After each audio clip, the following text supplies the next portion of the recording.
November 2019. The North Atlantic is a chaos of waves and wind. In the darkness, an international alert crosses continents. The Maritime Analysis and Operations Center, Narcotics, MAOC, based in Lisbon, informs Spain's Intelligence Center for Counterterrorism and Organized Crime, CITEO. A suspicious vessel, an almost invisible craft, is heading towards the Iberian Peninsula.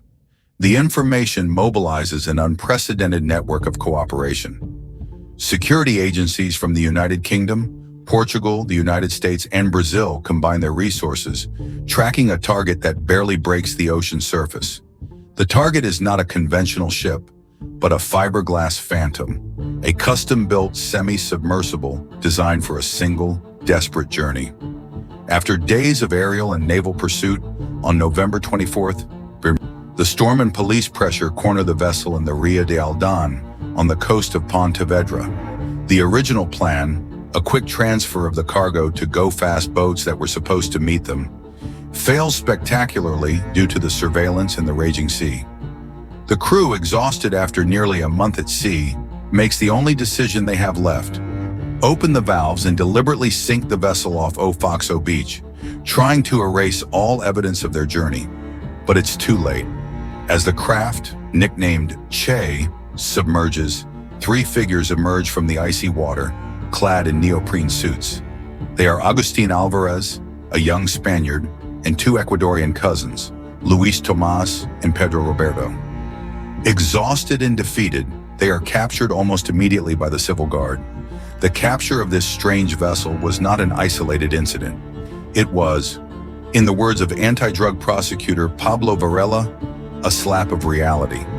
When cranes finally managed to refloat the Che's hull, 152 bales containing over 3,000 kilograms of high-purity cocaine were found inside, with a market value exceeding 123 million euros. It was the first narco submarine intercepted in Europe after completing a transatlantic crossing. This event was not a beginning, but the culmination of a 40-year criminal evolution. The sophisticated international response that led to its capture, uniting intelligence agencies from multiple nations, stood in stark contrast to the decades of local inaction and complicity that allowed drug trafficking to take deep root in this land. The existence of this underwater route proved that to combat a globalized threat, law enforcement had to globalize itself, overcoming the jurisdictional gaps that traffickers had long exploited. To understand how a craft built in the Amazon jungle could reach a small Galician estuary, we must travel back in time, to a Galicia forgotten by the state but perfectly shaped by geography and necessity to become the cartel's gateway to Europe. In the 1970s and 1980s, Galicia was an anomaly in a Spain awakening to democracy and modernity. It was a region marked by profound economic backwardness, dependent on a primary sector with extremely low productivity, burdened by a system of small holdings where tiny farms barely guaranteed subsistence. Inequality was palpable, and the central government was a distant and often hostile presence, more interested in collecting taxes than in fostering development.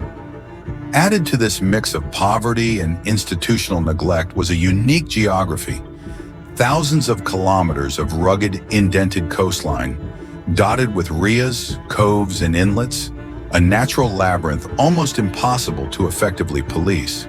This breeding ground, economic need, absence of the state, and a favorable topography was the ideal fertile soil for smuggling. What began as a continuation of the post-war black market, with products like coffee or penicillin, exploded with the arrival of American blonde tobacco. The Winston de Batea, Winston from the mussel raft, became a local industry, an economic activity that permeated all layers of society. It wasn't perceived as a serious crime, but as a legitimate trade that created jobs and wealth where there were none. It is estimated that up to 80% of the population in certain coastal areas participated directly or indirectly in the unloadings. Children didn't dream of being doctors or lawyers. At school, they'd say that when they grew up, they wanted to be smugglers like Dad. Successful unloadings were thanked with donations to the Virgen del Carmen, the patron saint of sailors. in a syncretism that blurred any moral boundaries. This social acceptance was not mere passive tolerance. It was a form of cultural resistance against a central power perceived as foreign and negligent. The smuggler was not a criminal who attacked his community, but a folk hero who provided for it, challenging a state that only remembered Galicia to impose its laws. From this environment emerged the patriarchs, the first great tobacco kingpins. Figures like Vicente Otero, Terito, Laureano Ubiña, or Manuel Charlene were not seen as mafiosi, but as local benefactors. They were sea entrepreneurs who provided jobs, sponsored patron saint festivals, and solved their neighbors' problems. Their power was not just economic, but also social and political. They held the gold insignia of Alianza Popular, the conservative party led by fellow Galician Manuel Fraga, with whom they maintained friendly relations. Some, like José Manuel Barral or Manuel Diaz, became mayors while still controlling the smuggling networks. This deep interweaving of political power and organized crime created a cloak of near-total impunity. When a major police operation hit the tobacco business in 1983, many of these clans didn't retire. They simply looked for a more profitable commodity. They didn't have to look far. The Colombian cartels not only found in Galicia a perfect coastline for their operations, they found an entire society culturally prepared to welcome them and protect their secrets. The transition from tobacco to cocaine was a matter of simple criminal arithmetic. If a shipment of tobacco yielded millions in profit, cocaine multiplied it exponentially. A kilo bought for $1,000 in Colombia could be sold for $10,000 in Spain, and the logistical risk was lower. A bale of cocaine was much easier to hide and transport than hundreds of cigarette boxes. Emerging figures like José Ramón Prado Bugallo, Cito Miñanco, and the more ambitious clans like the Charlenes saw the opportunity and didn't hesitate to make the leap. The transatlantic alliance was forged in the nodes of money and confinement. On one hand, Panama had become the money laundering center for Galician smugglers. On their repeated trips to manage their front companies, they coincided with the financial operators of the Medellin and Cali cartels, who were doing the exact same thing. It was there that the first contacts were made and the first proposals were floated. On the other hand, Spanish prisons, especially Carabanchel in Madrid, served as an unexpected convention center for organized crime. Galician smugglers imprisoned for minor offenses shared the yard and confidences with major Colombian capos, like Gilberto Rodriguez Orejuela, head of the Cali cartel. In the Rias Bajas, a phrase was coined that sums it all up. Galician drug trafficking was born in Carabanchel. The symbiosis was perfect. The Colombian cartels, facing a saturated U.S. market and increasing pressure from the DEA, desperately needed a new route to flood the lucrative European market. The Galicians possessed knowledge of the sea, a logistical infrastructure proven over decades, and absolute territorial control. The shared language removed the final barrier. Thus, the Galician clans became the priority partners in Europe for the most powerful criminal organizations on the planet. The business model that emerged from this pact was brutally efficient. The key technological leap was the adoption of planadoras, or go-fast boats, ultra-fast vessels often built in clandestine shipyards, capable of reaching speeds of up to 70 knots, about 120 kilometers each. Equipped with up to 7 outboard motors and with more than 2,000 horsepower, these boats could meet motherships in the middle of the Atlantic, load tons of cocaine, and return to shore in a matter of hours. The Galicians did not own the drugs. They acted as a highly specialized logistics service company. Their job was to get the merchandise ashore. For this service, they charged a commission, which was usually around 30% of the shipment's value, while the remaining 70% went to the Colombians. To ensure their partners' loyalty, the cartels imposed a relentless control mechanism: human collateral. During each operation, a member of the Galician clan had to travel to Colombia and remain there as a hostage until the unloading was successfully completed. If the merchandise was lost or stolen, the hostage paid with his life. It is known that at least 2 or 3 Galicians traveled to Colombia and were never heard from again. This unequal power structure reveals the true nature of the relationship. The Galicians were indispensable contractors, but ultimately subordinate. With the money and cocaine came the cartel's violence. Disputes between Galician clans, previously settled with threats or fights, escalated to a new level. When the Caños clan informed on the Charlines to Judge Garzón, their response was to hire hitmen from the Cali cartel. The assassins traveled to Cambados and gunned down the Caños patriarch, Manuel Baulo, leaving his wife in a wheelchair for life. The message was clear. The rules of the game had changed forever. In the Rias, people began to say that, when you hear a Colombian accent, people in that world stay home. At the same time, capos like Cito Miñanco imported Pablo Escobar's Godfather model. Miñanco bought his hometown's football team, Juventud de Cambados, sponsored festivals, paid for neighbors' medical treatments, and financed political campaigns, building a benefactor image that gave him immense social power and allowed him to weave a counter-state that defied official institutions. Galicia, at the height of the Narcos power, was on the verge of becoming an Atlantic Sicily. While the cocaine kingpins amassed fortunes and built their manor houses, a silent and lethal tide flooded the streets of Galician towns. Heroin, the drug arriving through the same trafficking circuits, devastated an entire generation of young people, creating what became known as the Lost Generation. The social fabric of the Rias Baixas began to tear apart. Faced with the authorities' inaction and the traffickers' impunity, a social movement of unusual force emerged. Mothers of drug addicts, desperate to see their children die, organized into groups like Ergateb, Stand Up, and the Mothers Against Drugs. Their protests, their demonstrations in front of the Narcos mansions, and their tireless public denunciation broke the code of silence that had protected the clans for years.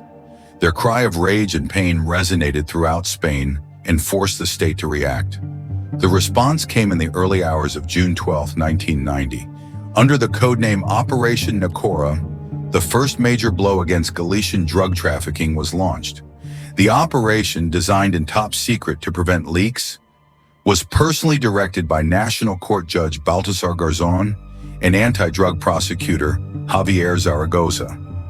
A contingent of 350 elite police officers was transferred from Madrid under the false premise that they were heading to Malaga to prevent any mole in the local security forces from alerting the narcos.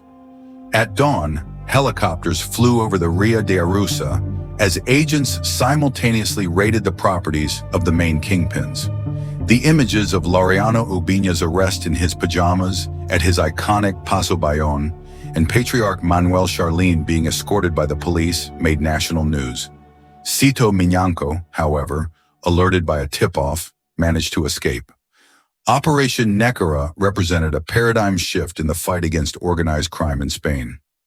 Garzón and Zaragoza did not focus on intercepting shipments, a tactic that had proven ineffective. Their goal was to dismantle the entire criminal structures. To do this, they used the figure of the arrepentido, or supergrass, for the first time in a case of this magnitude, basing much of the prosecution on the testimonies of clan members like Ricardo Portobales and Manuel Fernández Padín. Additionally, they focused on financial investigation, following the money trail to prove the existence of a criminal organization. It was the first application of an anti-mafia strategy in Spain, an attempt to attack the head of the giant instead of cutting off its tentacles. The judicial outcome of the subsequent macro trial was, for many, disappointing. Complex evidence and witness retractions led to the acquittal of key figures, including Manuel Charlín, and relatively light sentences for others. However, the true impact of Nacora was not measured in years of prison, but in its symbolic and social effect. It was a resounding turning point. For the first time, the state showed that it was capable and willing to pursue the great kingpins, who until then had believed themselves to be untouchable. The operation shattered their aura of impunity, and more importantly, publicly branded them for what they were: criminals and dealers of death, not social benefactors. Their connection to political power was broken, and Galician society turned its back on them. The era of ostentation, of convertibles and manors open to the whole town, was over. Forced into clandestinity, the narcos had to reinvent themselves, become more discreet, more sophisticated, and ultimately seek methods of transport that would allow them to operate completely under the radar. The pressure from Operation Nacora was the catalyst that would, in the long run, push Galician drug trafficking into the depths of the ocean. After the earthquake of Operation Nacora, the drug trafficking landscape in Galicia changed forever. The old patriarchs like Manuel Charlin and Laureano Ubiña were caught in a cycle of arrests, convictions, and new police operations that kept them in and out of prison for the following decades. Constant police pressure and the loss of their social status forced the organizations into a profound transformation. The new generation of Galician narcos, as described by prosecutor Pablo Varela, is more discreet, sophisticated, and effective. They abandoned ostentation and the benefactor kingpin profile to become efficient and anonymous providers of logistical services. They are no longer the owners of the business, but specialized narco transporters who operate on behalf of international organizations, investing in clandestine infrastructure, warehouses, shipyards, communication technology, and charging a commission for the success of each operation. This evolution towards total clandestinity, driven by intensified surveillance on go-fast boats and fishing vessels, created the need for the ultimate stealth tool, the semi-submersible. The Narco Submarine Che was the answer to that evolutionary pressure. Its journey is an epic of modern crime. Built in a clandestine shipyard in the jungle, it is believed to have started its voyage on the Amazon River, in Brazil or Colombia, and then embarked on a 27-day, more than 9,000-kilometer journey across the Atlantic. The conditions on board were subhuman. The crew survived in a tiny cabin with no ventilation, with the deafening noise of the engines and toxic fuel vapors. During the crossing, they suffered breakdowns, lost part of their provisions to a rogue wave, and an oil leak permeated the entire vessel, turning the trip into a suicide mission. The subsequent trial confirmed the harshness of the law. The 3 crew members were each sentenced to 11 years in prison, while the Colombian organization responsible for building the craft was dismantled sometime later. The capture of the Che did not stop the flow. It simply confirmed that the underwater route was an operational reality. In March 2023, another semi-submersible, the Poseidon, was found in the Ria de Arousa. In January 2025, a third appeared off the coast of Muxia Camarines. Both were found empty, suggesting their crews managed to unload the drugs before sinking them. These findings lend credibility to the claim that a narco submarine cemetery lies at the bottom of Galician waters, silent witnesses to the operations that succeeded. The narco submarine has ceased to be a legend and has become another tool in the arsenal of drug trafficking, a reflection of the industrialization of the business. The vessels are cheap, rudimentary, and disposable, and their crews, often inexperienced youths recruited at the last minute, are equally expendable.